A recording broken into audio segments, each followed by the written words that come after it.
Yo soy Joaquín Rey, esto es La Voz del 21. Continuamos con esta transmisión extraordinaria en esta tercera semana de emergencia nacional para hacer frente al coronavirus. Y uno de los temas que ha dominado la discusión, sobre todo económica, hoy y ayer, tiene que ver con el retiro de los fondos de las AFPs. En el Congreso hay una propuesta para que se retire hasta el 25% de los fondos con un tope de 3 unidades impositivas tributarias. Y del otro lado, el Ejecutivo ha propuesto que se retire como máximo hasta 2.000 soles. ¿Conviene una medida de esta naturaleza? ¿Es demasiado agresiva la propuesta del legislativo? Vamos a abordar este tema con el economista Carlos Anderson, quien ha sido además presidente de ese plan. Señor Anderson, buenas tardes, ¿cómo está? ¿Qué tal? ¿Cómo estás?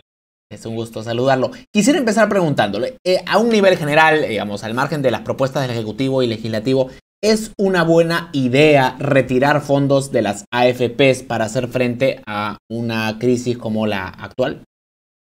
A ver, mira, en situaciones normales yo te diría que es muy mala idea. En situaciones normales, en el sentido de que algo que significa un ahorro previsional de largo plazo debería servir para necesidades de largo plazo, ¿verdad? Pero ¿qué cosa ha sucedido en estos momentos? Mira, la crisis del coronavirus, lo primero que ha hecho con todos es hacernos más pobres. De inmediato tú, yo, todos somos menos ricos o más pobres de lo que éramos antes de que se diera a conocer la pandemia. ¿Sí? ¿Eso qué significa? Que si tenías un departamento que te valía, no sé, 100.000 soles, hoy día no vale 100.000 soles. ¿Ya? O cualquier otro activo. ¿De acuerdo? Eso es lo primero, eres más pobre. Correcto. Segundo, si trabajabas como el 70% de los peruanos en el sector informal, por no poder trabajar te quedas sin ingresos, ¿ya? Y si tienes la suerte de ser uno de esos 30% de peruanos que sí, estando en edad de trabajar, tiene un empleo formal, ahora lo que enfrenta es el fantasma o el cuco del desempleo, que es un cuco real y que además también con el riesgo añadido de que una vez que uno sale del mercado laboral, como tú sabes, y tienes 40 años o algo por el estilo, bien difícil que vuelvas al sector formal, ¿no? Entonces, ante esta circunstancia, este golpe, digamos, triple que ha recibido las familias peruanas, lo lógico es decir, bueno, yo necesito ahora echar mano de todos aquellos activos que yo tenga. Entre esos activos hay uno que es el ahorro previsional, que hasta ahora está, digamos, cerrado bajo 7 llaves. Entonces, para mucha gente, y todo esto depende de quién, pero para mucha gente es una ironía fatal el tener que pasar hambre hoy o tener que enfrentar el terror que significa quedarse sin empleo formal de la noche a la mañana, con todas las obligaciones que uno tiene, etcétera, ¿no? Y saber que tienes este recurso pero que no puedes acceder a ello. Entonces, eso es lo que explica en parte la psicología del momento, que si tú le añades además también el hecho de que las AFPs en general se han deslegitimado en el sentido de que no han sido el éxito que hubiéramos querido en términos de generar pensiones dignas para las personas, ¿no? Entonces se entiende perfectamente bien que sean sujetas de manipulación populista de uno u otro lado. Porque la verdad es que determinar que que cierto grupo de personas pueda sacar hasta 2.000 soles, y son básicamente las personas que hace tiempo que no contribuían y que tenían más bien ese dinero ahí atado para nada, porque tampoco nunca te va a dar una pensión, ¿verdad? Eso me parece bien y le sirve a un cierto sector de la población. Pero entonces, ¿cuál sería el problema? Porque, digamos, si uno toma todo lo que usted ha dicho, bueno, haría sentido retirar los fondos de las AFPs. ¿Cuál es el problema? A ver, como le digo, yo lo que trato de hacer es ponerlo en contexto. ¿Sí? Para ciertas personas le va a hacer sentido, porque va a tener que entender algo, que tomar dinero de tu AFP significa materializar pérdidas. Eso también es cierto, ¿ok? No de grado catastrófico como lo presentan, digamos, quienes se oponen casi biológicamente al tema, ¿no? Pero evidentemente sí. Por eso es que limitar, por ejemplo, a 3 UIT, que son 12.900 soles, ¿sí? Me parece una medida bastante razonable. Partirlo en 2, bueno, yo hubiera preferido que se parta en 5 o en 10, ¿no? El acceso a ese a ese máximo, ¿no? Pero sirve más o menos el mismo propósito. Las AFPs no van a quebrar por eso, ¿no? No se va a desatar, digamos, no sé, una pandemia peor, económica peor que la que ya tenemos hoy en día por ese simple hecho, ¿no? O sea, aquí hay mucho de asustar de uno y otro lado. Ajá, ajá. Ahora, poniéndome, digamos, de abogado del diablo, si es que el retiro es voluntario, ¿no deberíamos dejar entonces que cada contribuyente decida si valora más tener los recursos hoy, aun cuando esto represente castigar un poco el valor de sus fondos? No estaría... Totalmente de acuerdo, totalmente de acuerdo, que además también ese es el sentido final, creo yo, de lo que significa libertad con responsabilidad. Aquí nosotros estamos demasiado acostumbrados a un Estado, digamos, paternalista y a veces autoritario, ¿no? Que desconfiando de nuestras decisiones decide imponerlas, ¿no? A la fuerza, ¿no? Yo concuerdo contigo perfectamente bien. A mí, por ejemplo, no me hace sentido retirar nada. No necesito esa plata, ¿ok? Pero para otra persona puede que sí. Y que sea vital tener acceso a esa plata, aunque sea emocionalmente, saber, no sé si me va a quedar sin trabajo, si voy a poder recuperarlo, o qué sé yo, ¿no? Entonces, sí, me parece que allí está, digamos, el secreto. Por supuesto, quienes se oponen dicen, no, es que la gente ignorante, porque yo te lo he visto, en redes, así, exactamente con esas palabras, ¿no? La gente ignorante va ahí como loca a correr, a sacarlo. Mira, yo confío en las personas. O sea, yo sinceramente no creo, incluso si no tienes una formación financiera, la gente no es tonta, no es tonta. Y si no necesita acudir a ese ahorro previsional, no va a acudir a ese ahorro previsional. Ahora, solamente si efectivamente valora más el hoy que el mañana, que es un sesgo que todos tenemos. Ahora, pero hay argumentos que tienen que ver más con no la visión individual, sino la visión como sociedad, ¿no? Por ejemplo, la ministra Alba señaló ayer que el hecho de que muchos usuarios saquen al mismo tiempo reduciría el valor de los bonos peruanos, encarecería el financiamiento para el Perú justo cuando más necesitamos financiar un plan de recuperación ambicioso, ¿no? ¿Usted encuentra mérito en este argumento? A ver, mira, sí, es un argumento que se dice estático, ¿no? O sea, si tú crees que hay un solo cambio en la sociedad, y no es así. Mira, me explico. En el comentario de la ministra supone que mañana se sacan el 25% del total de los recursos de las AFPs, ¿no? Sin ningún tipo de límites, que ya sabemos que ahora, por lo menos en la propuesta esta del Congreso, tiene límites bien establecidos y la verdad que bastante pequeños. ¿Okay? Así que eso aminora bastante el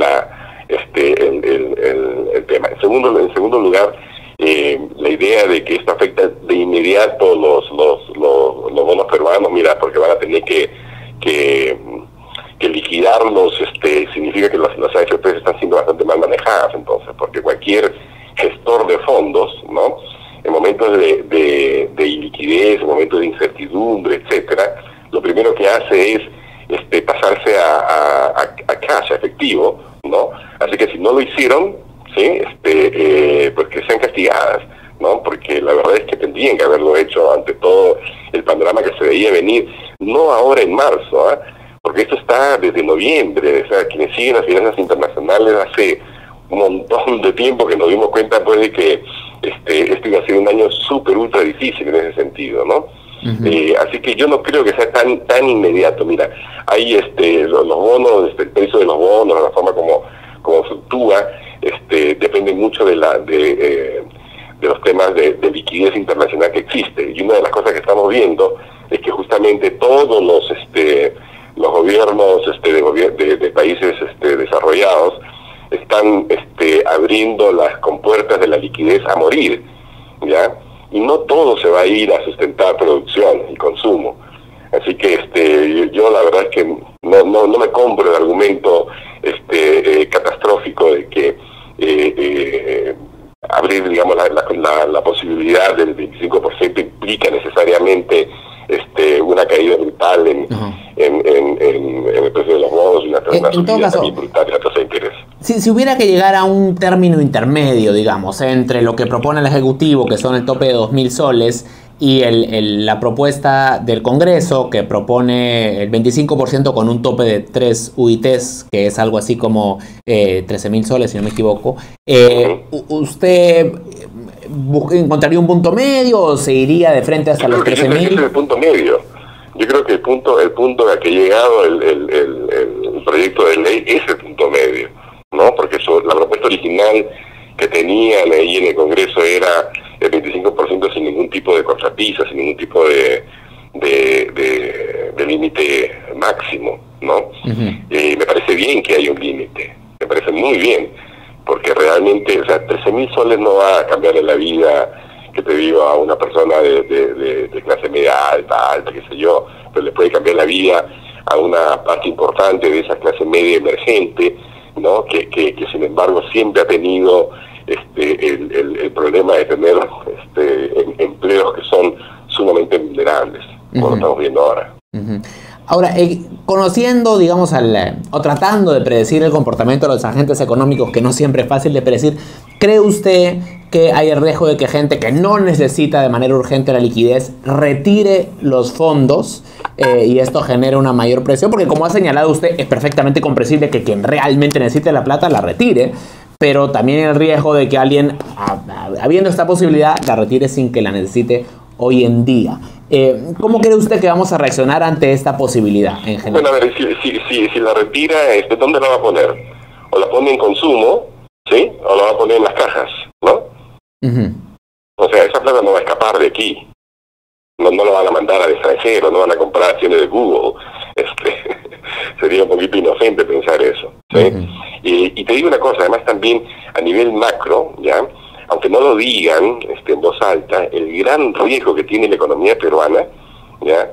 Es el de caer en una depresión económica, no tanto en una contracción. O sea, yo escucho a mis colegas economistas que hablan, bueno, sí, el PIB puede caer del 5% en el año y cosas por el estilo. Yo creo que el problema es mucho mayor, porque no te olvides que por primera vez, creo yo, en la historia del mundo, la historia económica del mundo, lo que tú tienes es un corte simultáneo en la demanda y en la oferta, ¿ya? Es decir, de repente, quienes producen no pueden producir, y quienes consumen no pueden consumir, y además también ahora tienen el pánico de consumir más allá de lo estrictamente necesario, porque sencillamente no saben si van a poder tener empleo. Entonces, esa lógica perversa que lleva a menor nivel de consumo, y como respuesta significa menor nivel de producción, menor nivel de inversión, y por lo tanto menor nivel de empleo, y que vuelves a darle vuelta, y significa nuevamente menor consumo, menor producción, o sea, ese círculo vicioso que te lleva a una onda depresiva, es lo que hay que evitar. Y eso se evita, con abundante liquidez, con exceso de liquidez. En los Estados Unidos, para que sepas, ¿no? O probablemente ya lo sabes, pero por ejemplo, de manera indiscriminada, ¿ya? Se le está dando a todos los ciudadanos norteamericanos de edad de trabajar $1.200, todos los que pagan impuestos, ¿no? $1.200 te va a llegar un cheque a tu casa, ¿no? Gasta. Eso es lo que necesitan. ¿Para qué? Justamente para evitar lo que acabo de describir, porque esto además también ni siquiera es un fenómeno solamente peruano, es un fenómeno realmente mundial. Uno no puede decir ahora, bueno, mira, si no hay demanda interna, habrá demanda externa. Los precios de los commodities del Perú se han ido al piso. Y por más que la economía china empiece a crecer un poquitito, qué sé yo, no va a ser nada comparado a lo que teníamos, ¿no? Para terminar, señor Arnerson, se ha puesto sobre la mesa la discusión ya no sobre este retiro, que es una cosa puntual de esta crisis, sino la reforma un poco más general del sistema de pensiones. ¿Cree usted que es oportuno plantear este tema? Y en todo caso, ¿cuáles serían los grandes ajustes que habría que hacer? Cuando yo llegué al Perú, la primera entrevista que me hicieron fue justamente sobre las AFPs, ya en el 2009-2010. Y el entrevistador me dice, señor Anderson, ¿qué le parece todo este proceso de satanización de las AFPs, ¿no? Yo en realidad le respondí que lo que veía más que nada era una victimización de parte de las AFPs. Lo que le quiero decir es que hace 11 años, mínimo, que venimos con este malestar de un sistema que es percibido por la inmensa mayoría de la población como un sistema injusto, ¿no? Un sistema en el cual no se comparten los riesgos y menos aún se comparten los beneficios, que está sesgado al bienestar de la empresa AFP y no necesariamente a darle mejores retornos a los AFPistas, ¿sí? Entonces, esta es una situación que definitivamente tiene que cambiar, y tiene que cambiar, fíjate, creo yo, comenzando por entender mejor el problema, porque el problema no es de las AFPs o no AFPs, el problema es del ahorro previsional en el país. Las AFPs como instrumento son eso, un instrumento más. Si uno le da una mirada al mundo, a las diferentes formas que tienen las sociedades de organizarse para poder generar ahorro previsional para los pensionistas, hay diferentes cosas que se pueden hacer, muy inteligentes, muy, la verdad es que algunas de ellas fantásticas, ¿no?